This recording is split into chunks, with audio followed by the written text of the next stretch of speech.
Well, thank you so much for staying with us. Now, let's talk about some of the things that are as personal to us as they had been all the while. Of course, the president is exiting office in a few days from now, 32 days by the count of some, but it's still the same political party, would seem. So let's begin by setting agenda for the incoming administration in terms of immediate challenges that need to be fixed. Let's pay a little attention to the power sector.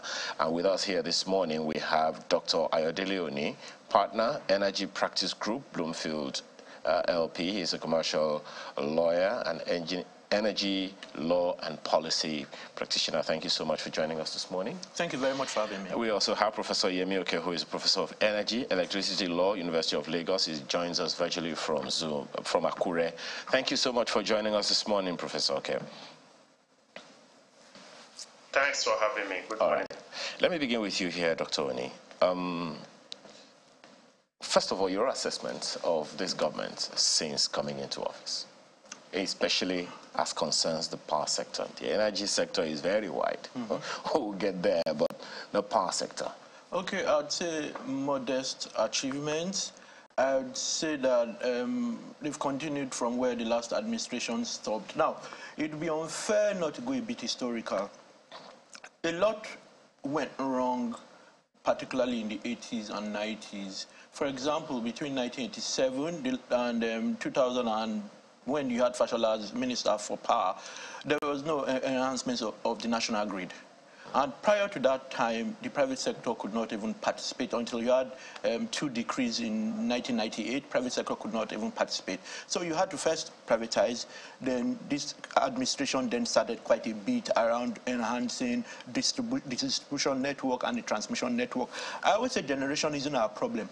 The problem is mostly transmission and distribution. No one would invest in generation. And besides, we have stranded generation. No one would further invest in generation if they're not sure they'll get paid, if distribution doesn't work properly and transmission cannot evacuate that power. So I'll say modest achievement. Quick one on that. I mean, don't you put... Well, Mr. Fashola that you mentioned put a question mark on the privatization process. Do you think that process factored in these issues that you just raised, the challenges of transmission and distribution as opposed to generation? Okay, good question. Yes, that privatization did. But the challenge is that maybe it could have been done differently. First, I have a problem when people criticize the privatization because everyone is smart in hindsight. But maybe it could have been done slightly differently, but I think it was the best alternative at that time. Yes, government did consider transmission and distribution.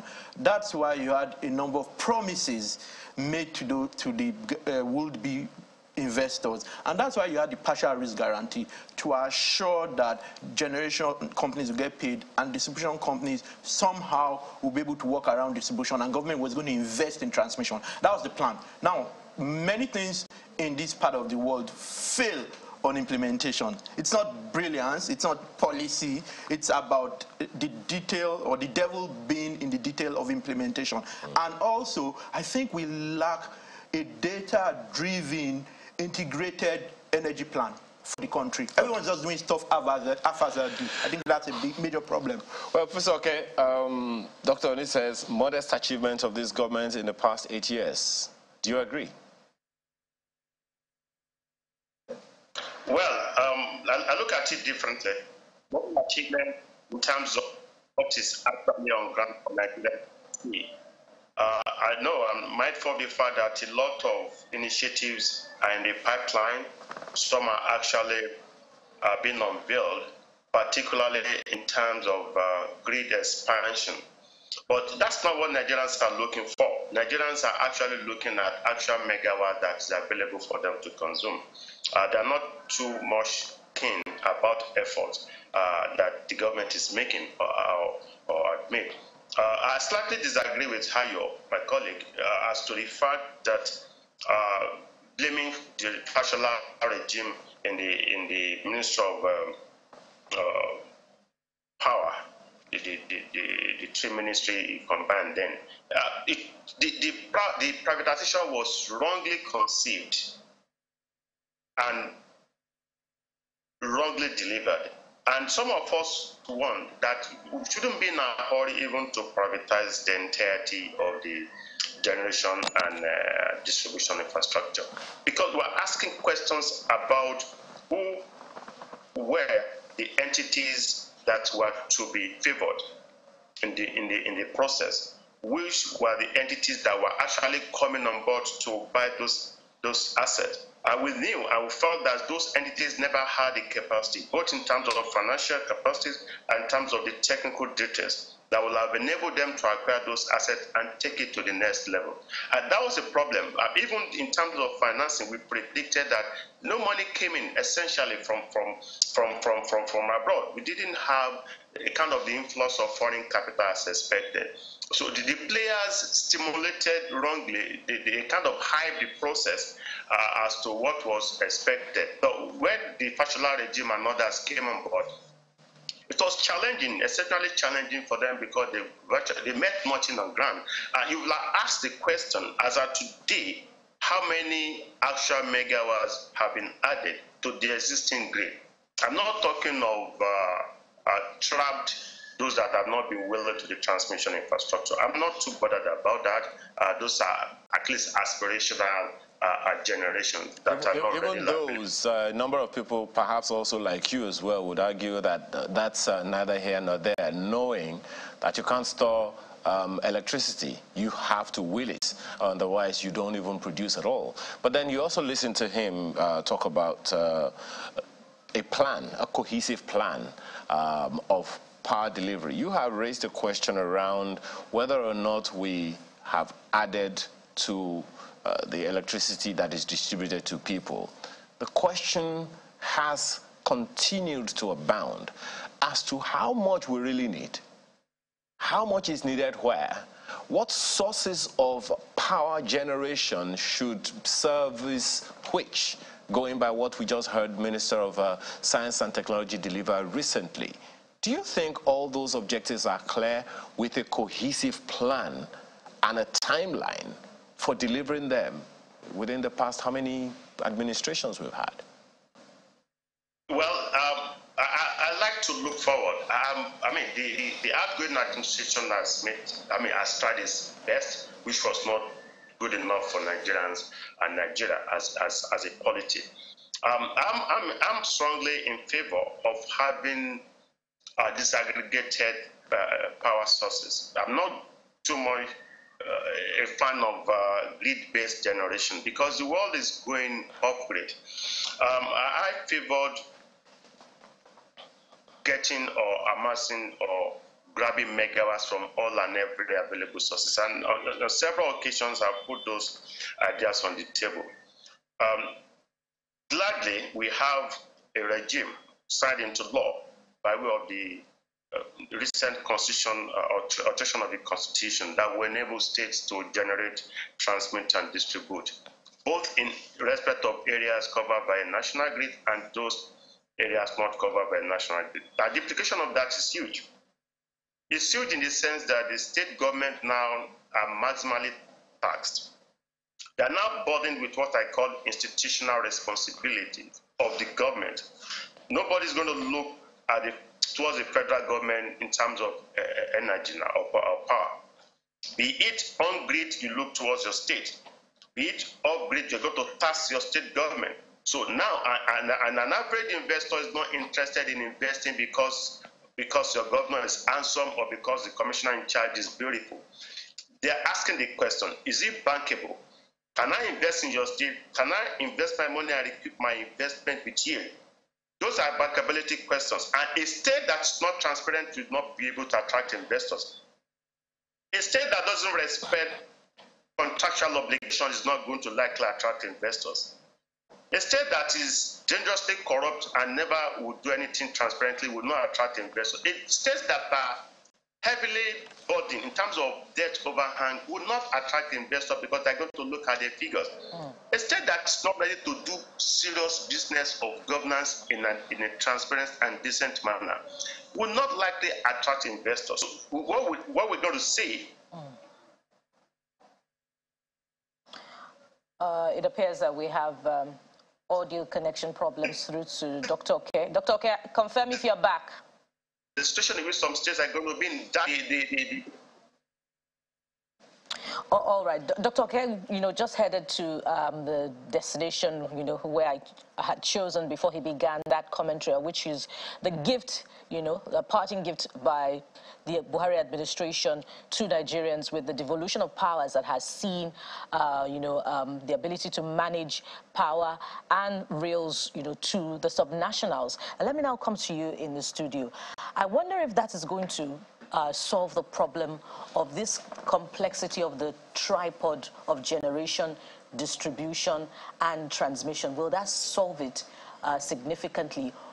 What form will it take? Will the subnationals now begin to look completely away from this problematic privatization to other sources of investment in the power sector? Okay, remember I said you need to use an integrated approach, because otherwise you have haphazard projects all over.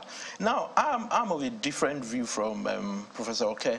First, I think that it's not a bad idea, but one, the devil is in the detail. Two, I think that you may just be repeating the same problem in 36 states. If the states do not understand why we are where we are, and I do not think it's centralization alone, because most countries that are making progress are centralized too. What I think the state should be doing, it should be looking at the last mile. No one complains about generation. Everyone complains about either transmission or distribution. No one complains about generation, because once you have, that's why we even have stranded power, like I stated. I think the state should be looking at the last mile. My apologies. Distribution? How do we have, my sincere apologies, how do we have stranded power? Okay, we have stranded power because you have generation plants ready to get power evacuated, but the transmission system or the distribution cannot move. What happens when power is stranded? I know that it can be stored. Yes, when it's stranded, it only means you're not even going to run that plant. You have that plant being able to... So you can't even produce. You can't even produce. Okay. So you've got generation that is supposed to be available, but because either you can't evacuate on the along the transmission network, whether it's a grid collapse, whether we just don't have sufficient capacity. Pardon me, do we even understand this? I always says when we talk about this tripod of power generation that, it's like having power domiciled in your generator, but you're unable to transmit it, which for me, it begs the question. So do we even understand it? That's the problem. So at first, this is the way the power sector started. First, the government started to throw money at the problem. And that's the Obasanjo regime. Then we thought of privatization. And now we have a number of projects. That's why I said it's modest. Because if everyone else had failed, and you begin to build a more solid foundation, people don't immediately see the progress. That's where I disagree with the prof, that I think there's been modest achievements in this administration. Look at the Siemens deal. It's a government-to-government, Nigeria and the German government supporting its export credit agency to improve, because if you need not do anything with generation if transmission and distribution are available. You will have a lot of people developing those plants. Now, I even disagree with him even around whether distributed generation is the solution. We have embedded power. How many projects have we seen? We have mini grids. We have those regulations in place already. So the problem is not the law. You have IEDN, Independent Electricity Distribution Networks. You've got embedded power regime. You've got mini grids. Question you should ask is, why have all of this not worked?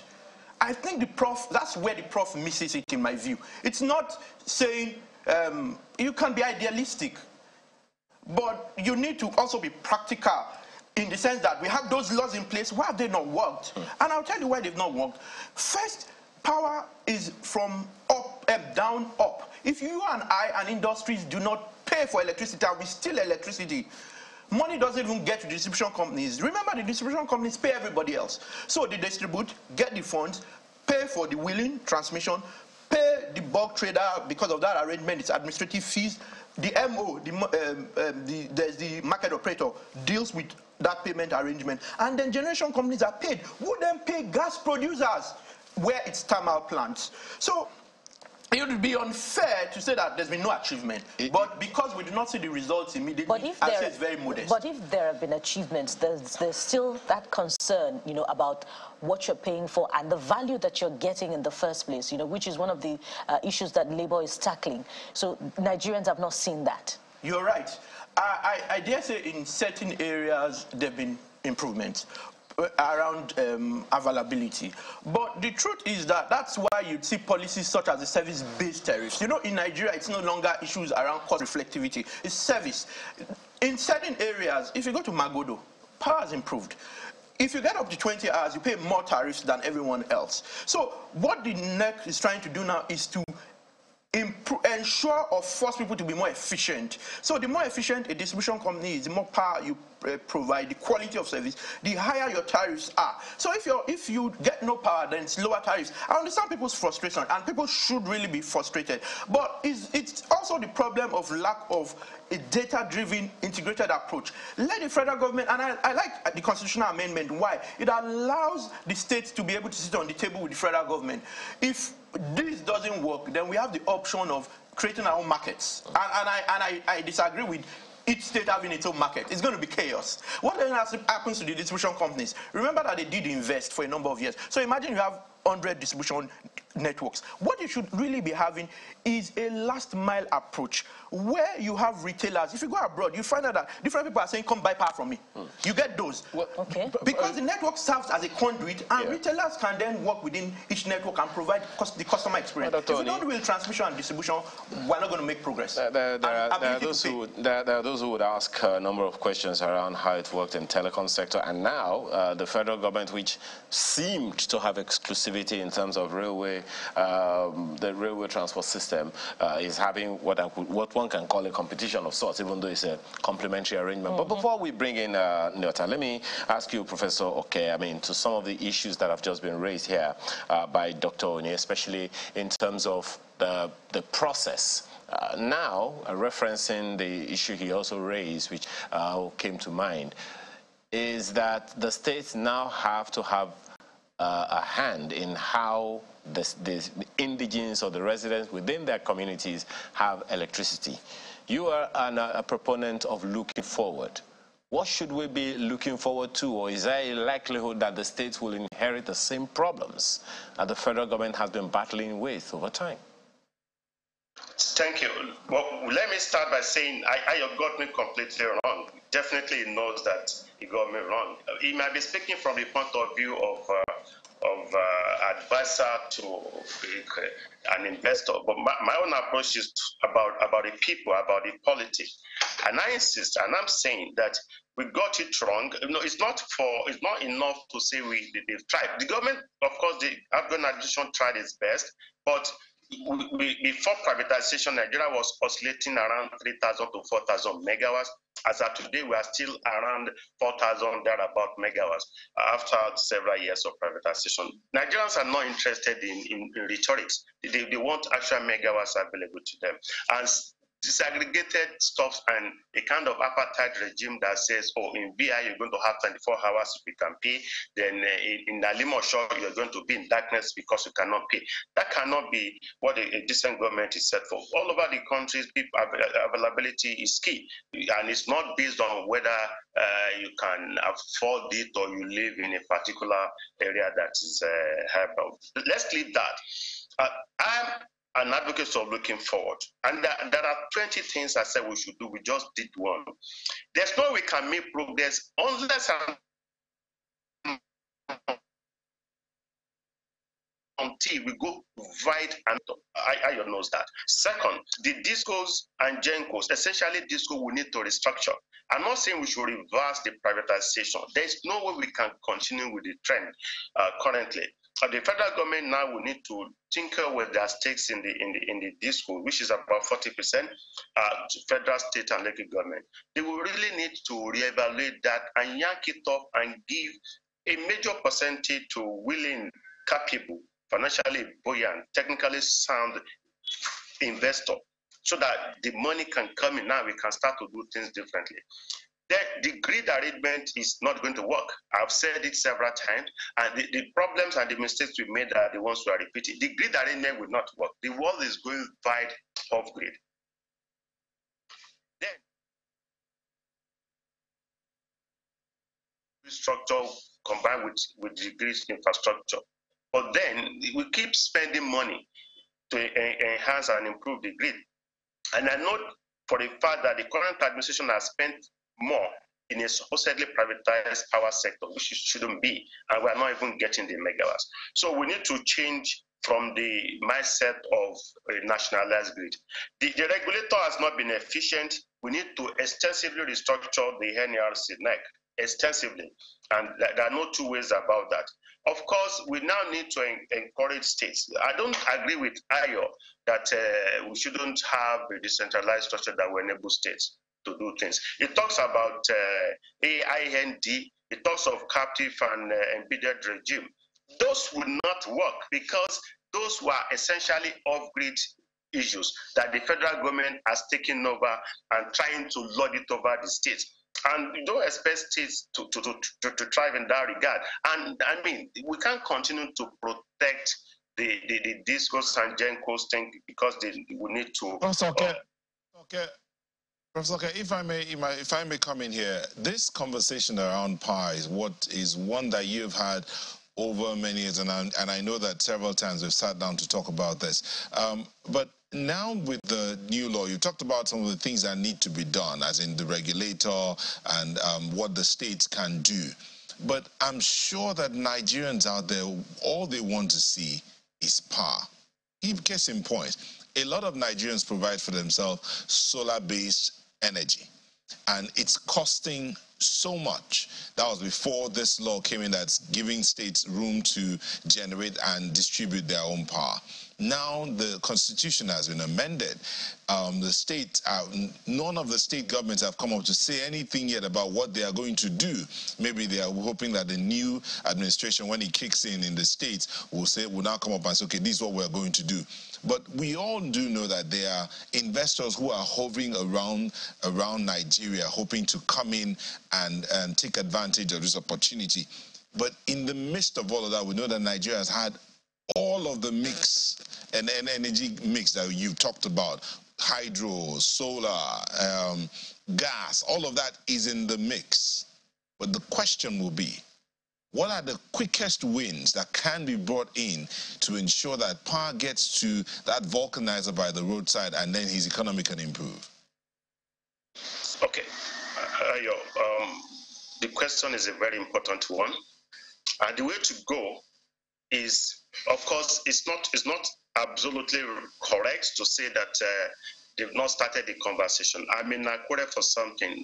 The Dog Commission is organizing a conference and is about and around power and rate transportation. To be honest with you, the conversations have started already, and I can say boldly that the Southwest states are already pulling their strength, pulling their ideas together and trying to get ready for the new regime.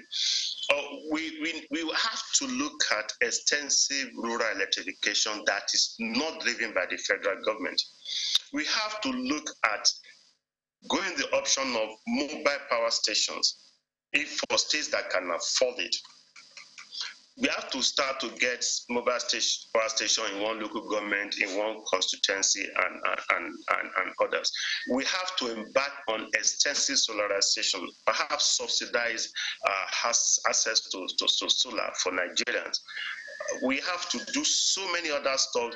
We have to get the meter manufacturers to be in charge of metering, because we are also having problems with metering. That's what I call M4M initiative.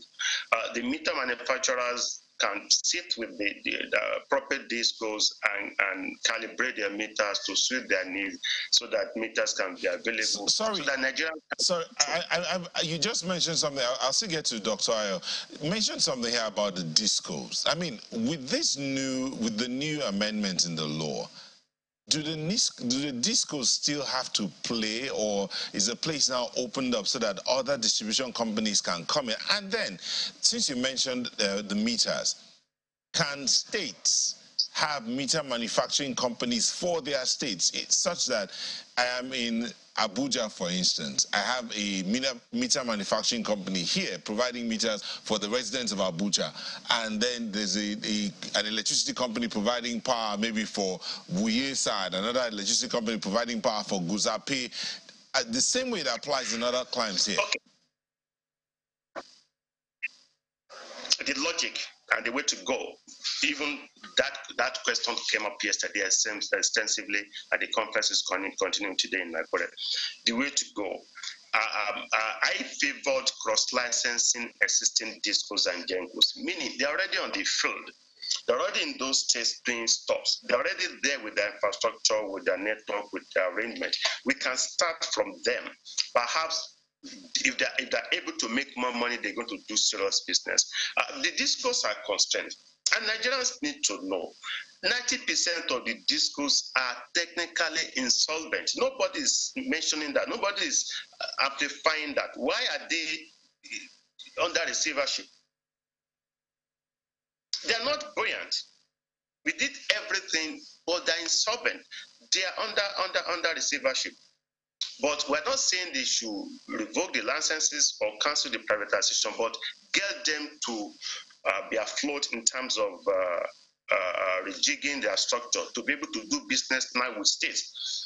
Two, I will favor a regime that will allow existing players, for instance, a disco in Ibadan that covers Ogun and Oyo, can start to get engaged with the state governments in those states and start to do things.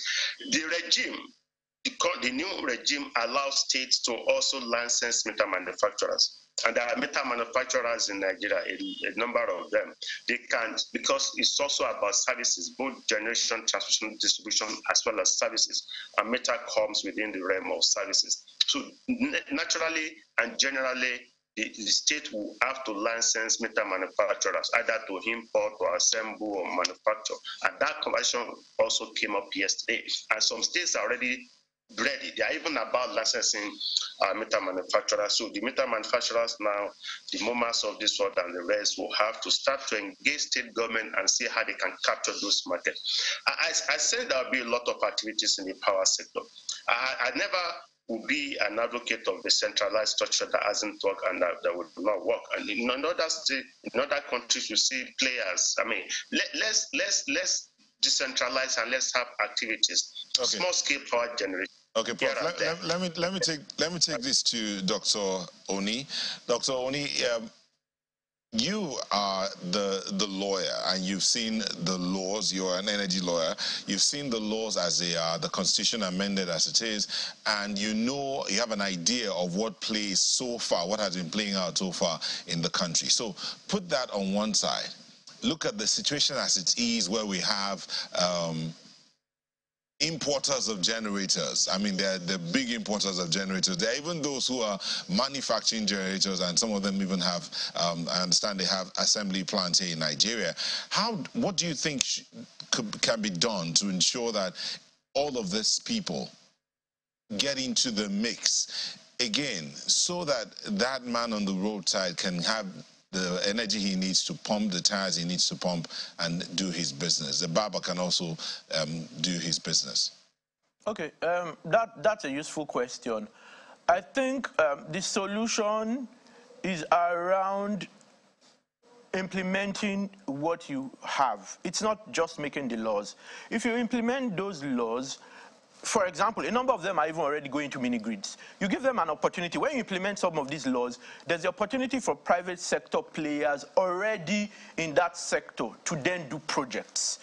You need to ensure that there's bankability. You need to ensure that investors are assured of their income. Once that's the case, and you need to also ensure that there's consistency of policy. If we continue to change policies, then it becomes a problem. And I even actually think we are over-regulating the sector. let the sector be open to people, and you'd see some of these guys who sell smaller generators build power plants, do projects. You see a number of them, mini grids in rural areas where some of these guys who currently have, and I don't want to mention names, who currently sell generators are already working with developers to build projects, even with the Rural Electrification Agency in rural areas. So I think it's just continuing to implement, continuing to help ensure, providing the enabling environment and continuing to ensure that there'll be returns on investment and consistency of policy. I think that's what matters now. Because we've done a lot. It's just now ensuring we implement properly and we ensure that there's consistency. We continue to improve but not change the rules. And you say that, in answering the author's question, you say the process is over-regulated. Now, under the new regime that we expect to be implemented in the new administration, are you suggesting that there should be legislation, new legislation, such that states can now regulate their own process? Okay, what I think we should do is to look at all our laws, see those that are not really relevant, and then expunge them. Now, for states, I think what states should do is work with the federal government around transmission, because it doesn't benefit anyone living the transmission network. No one, for them to start building new infrastructure of transmission when they haven't provided water, they haven't provided good roads. Now, what I would rather they did was make laws around customer experience, ensure that the distribution networks are forced to improve their network, have guys, invite guys to come and build embedded power plants within those networks. It's that simple. Okay. And my apologies, because we're running out of time. In 30 seconds, let me start with Professor Oke. Prof, within 30 seconds, the new government comes in about a month or thereabout now. What first steps do you expect to be taken in order for us to have the kind of power sector we need to have? First steps that the government must take to demonstrate that they are making progress. 30 seconds. The first step is to appoint credible people with competence, with strong background in the power sector, so that they can get the right people to man the sector and come up with a kind of extensive, holistic review of what has gone wrong and how to take it forward. We need to revisit the power sector, both the privatization and the governance structure. We have a strong and very strong regulator, and at the level of the federal government as well as the state. Okay. Would you be calling for an overhaul of that power sector privatization process? Would you be calling for an overhaul, or it's good as it is? Overhaul, I've always been saying that. That's why IO knows that for more than about 15 years ago, I've been talking about over-regulated power sector. We over-regulate for nothing. Okay. So that's efficiency. So we need to be overhauled. I'm not saying reversing. Okay. I'm not saying reversing. Okay. We need to extensively overhaul the entire. All right. Thank you, Prof. Thank you, Prof. Dr. Oni, would you be calling for an overhaul? No, I won't be calling for an overhaul. What I will be doing instead is to coordinate and ensure we have integration between the federal government and states, and I will ensure implementation. I'll speed up implementation as much as I can, and also give people confidence by putting the right people in government. There's certain people who would be your minister of power, and everyone would have some level of confidence. I think both of you, lack of confidence. My apologies. Yeah. I think you both agree on that, on credible people right there. Dr. Ayodele Oni is a partner, Energy Practice Group of Bloomfield LP, as well as a commercial lawyer and energy law and policy. Specifically, Professor Yemi Oke also joined us from Akure. He is a professor of energy and electricity law at the University of Lagos. Thank you, gentlemen, for being a part of our conversation this morning. Thank you for having us. Yes, sir. So, your own contribution to the program is what we have to have now. Let's begin with this one by Olagunju, who says, Olagunju Oladele, well, I've not seen that one yet, but okay, this is what we had. He said, I should probably point out that my specific grievance is with the regulator that constantly approves rate increases to the power company, especially for those using estimated billing. What is the justification whilst reflecting on the supply versus demand issues? Yes, question, that's right? the big one there, big concern for Nigerians. This one is from Law Alpha Cross. It's relieving that Nigerian government has started evacuating Nigerians from troubled Sudan. The issue now shouldn't be the amount deployed for this very important exercise, but to ensure that the people are taken to safe places for succor and for students' academic pursuit not to be truncated. And then Festus Akimboewa says, come May 29, 2023, it will be 8 years since PNB walked proudly into Aso Rock as our president. He had defeated Goodluck Jonathan, the incumbent president, to ascend to the highest office government position. While he may have achieved some successes, he has failed to unite and energize our country. Uniting and energizing our country must be some of the top priorities of the incoming government. That's from Festus Akimboewa. Okay, we have one more from Abiola Enilolubo, and he or she says, please, how did we get to that place, I believe, where Nigerians are leaving Ash, Nigeria, to go and study in Sudan? Isn't it worrisome that the education system in this country is in comatose, and it appears the lip service towards reviving it is not yielding any result? Well, that's another aspect of the conversation. And the conversation never ends, actually, and that's the much of the program we can take this morning. Thank you so much for the privilege of being a part of your morning. I'm Ayo Makine. Have a wonderful rest of your day. Let's do this again together tomorrow. I am Bukola Koka. Thank you for watching. And while we're preparing for tomorrow, know this: you can be the best that you can be where you are. Lead from where you are and make the best that you can. I'm Nel Taigwe. Thank you for watching. Bye-bye.